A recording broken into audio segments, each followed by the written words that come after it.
ನಮ್ಮ ಪರಮ ಪೂಜ್ಯರ ಜನ್ಮದಿನೋತ್ಸವ, ಅದು ಗುರುವಂದನಾ ಕಾರ್ಯಕ್ರಮ. 117ನೇ ಜಯಂತಿ ಮಹೋತ್ಸವ ನಾಳೆ, ಅಂದರೆ 1 ಏಪ್ರಿಲ್ 24 ಸೋಮವಾರ, ನಾಳೆ 11 ಗಂಟೆಗೆ ಕಾರ್ಯಕ್ರಮ ಇದೆ. ಬೆಳಗ್ಗೆ ಗದ್ದಿಗೆ ವಿಶೇಷ ಪೂಜೆ ಆದಮೇಲೆ ಅವರ ಪುತ್ಥಳಿಯ ಒಂದು ಮೆರವಣಿಗೆ, ಅದು 9:30 ಗಂಟೆ ಒಳಗೆ ಮುಗೀತದೆ. 11 ಗಂಟೆಗೆ ಒಂದು ವೇದಿಕೆ ಕಾರ್ಯಕ್ರಮ, ಸಭಾ ಕಾರ್ಯಕ್ರಮ ಇರ್ತದೆ. ಅದರಲ್ಲಿ ವಿಶೇಷವಾಗಿ ಈ ವರ್ಷ ಪತಂಜಲಿ ಖ್ಯಾತಿಯ ಬಾಬಾ ರಾಮದೇವರವರು ಬರ್ತಾಯಿದ್ದಾರೆ. ಅವರು ಬೆಳಗ್ಗೆನೇ ಬಿಟ್ಟು ಕಾರ್ಯಕ್ರಮ ವೇಳೆಗೆ ಬರ್ತಾಯಿದ್ದಾರೆ. ಸುತ್ತೂರು ಜಯದೇವರು ಬರ್ತಾಯಿದ್ದಾರೆ. ಮತ್ತು ನಮ್ಮ ಮುಂಡರಗಿ ಅನ್ನದಾನೇಶ್ವರ ಮಾಸ್ವಾಮಿಗಳು ಹಿರಿಯರು, ವಯೋವೃದ್ಧರಾಗಿರುವಂತಹವರು.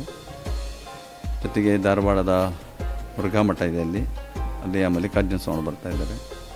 ಜೊತೆಗೆ ನೀವೆಲ್ಲ ಕಂಡಿರೋ ಹಾಗೆ ಗದಗಿನಲ್ಲಿ ವೀರೇಶ್ವರ ಪುಣ್ಯಾಶ್ರಮ ಇದೆ, ಏನು ಪುಟ್ಟರಾಜ ಗವಾಯಿಗಳು ಅವರು ಸ್ಥಾಪನೆ ಮಾಡಿದ ಹಿಂದೆ ಅಂಧರ ಬಾಳಿನ ಬೆಳಕಾಗಿರುವಂಥವರು, ಇಂದಿಗೂ ಕೂಡ ಅವರು ನಡೆದಾಡುವ ದೇವರಂತೆ ಭಾವಿಸ್ತಾ ಇರುವಂತಹ ಆಶ್ರಮದ ಅಧ್ಯಕ್ಷ ಆಗಿರುವ ಕಲ್ಲೆಯಜ್ಜ ಅವರು ಕೂಡ ಆಗಮಿಸ್ತಾ ಇದ್ದಾರೆ.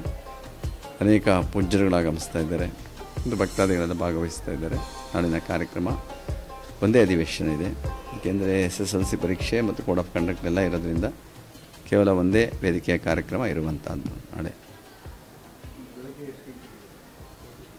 ವೇದಿಕೆ ಕಾರ್ಯಕ್ರಮ 11 ಗಂಟೆಗೆ ಇದೆ.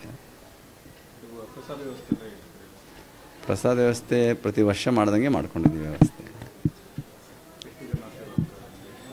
ಅದನ್ನು ನಾವು ಇಷ್ಟೇ ಅಂತ ನಾವು ಯಾರು ಹೇಳೋಕ್ಕಾಗುತ್ತೆ. ಬಂದಷ್ಟು ಜನ ಬಂದು ಎಷ್ಟು ಜನ ಬಂದರೂ ಬರ್ತಾರೆ. ಅದ್ರ ಜೊತೆ 2-3 ಕಡೆ ಇರ್ತದೆ. ಸಂತೋಷ ಬರ್ಬೋದು, ಗದ್ಗೆ ದರ್ಶನ ಮಾಡ್ಬೋದು, ಅವರು ಪಾಡವರೆಗೆ ಹೋಗ್ಬೋದು.